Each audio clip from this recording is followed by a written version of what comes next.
He was the strongest man alive. She was his undoing. That's how the story almost always starts. Samson and Delilah, you know their names, but you may not know the real story. Picture this: a man with the power to shatter pillars, tear lions apart, and send armies scattering with the flick of a wrist. A woman with eyes that could melt iron and a smile honed sharp enough to cut granite. In a single night, everything changes. But first, who is Samson? He's famous before he's even born. An angel appears to his mother. No wine, no razor, this boy's special. A Nazarite, set apart for God, destiny coursing through his veins. From the moment he can walk, Samson is different. Wild, unpredictable, gifted, burdened. Every fiber in him brims with an uncontainable force. Philistine oppressors quake at the mention of his name. He is their nightmare made flesh. For years, Samson lives on the edge. One day, he falls for a woman in the wrong town, Gaza, enemy stronghold. He leaves her with a trail of wreckage and vows never to fall again. But then, Delilah. She's not the temptress with snake-like cunning that every painting makes her out to be. She's something far more dangerous, curious, patient, and just wounded enough to understand a broken man. Samson meets Delilah in the Valley of Sorek. He's exhausted from years of battle, inside and out. She's magnetic. He's drawn in, looking for peace, maybe even forgiveness.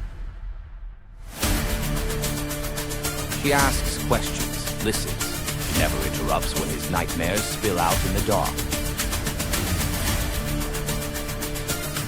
For the first time, the strongest man alive wants to feel weak. Just for a moment. Just with her. The Philistine rulers see this. They know Samson has only one weakness. His trust. They come to Delilah with silver, 1,100 pieces each, if she can learn the secret of his strength. She says yes. This is where the story flips. Delilah draws near, asking the question that echoes through history. Tell me the secret of your strength. Samson toys with her at first. Tie me with fresh bowstrings. He lies. She does. He snaps them. Same with new ropes. Same with woven hair. Every time he wakes to find Philistines lurking in the shadows. Every time he escapes. Trust erodes, thread by thread. Delilah persists, not with fury, but with sorrow.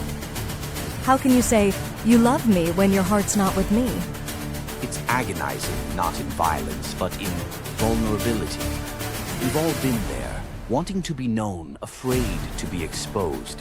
Samson is different from the rest of us for his strength, but he's exactly like us in his longing to be loved.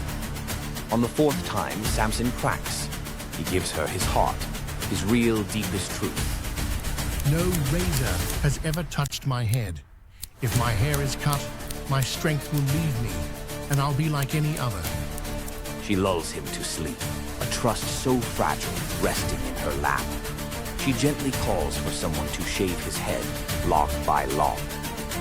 His strength drains away. The Philistines storm in, triumphant at last. But the heartbreak is in what happens next. They gouge out his eyes. They chain him to a millstone, grinding in circles, day in and day out. His strength is gone.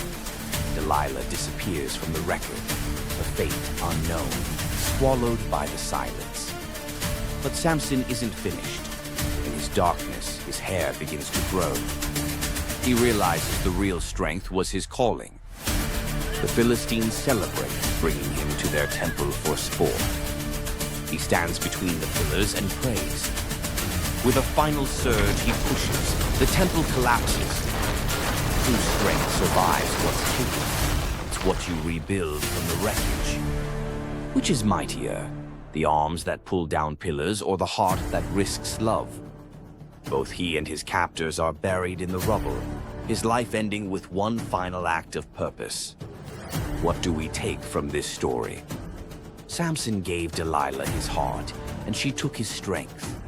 But in losing everything, Samson discovered a deeper power, the strength to begin again, however broken, however blinded by regret.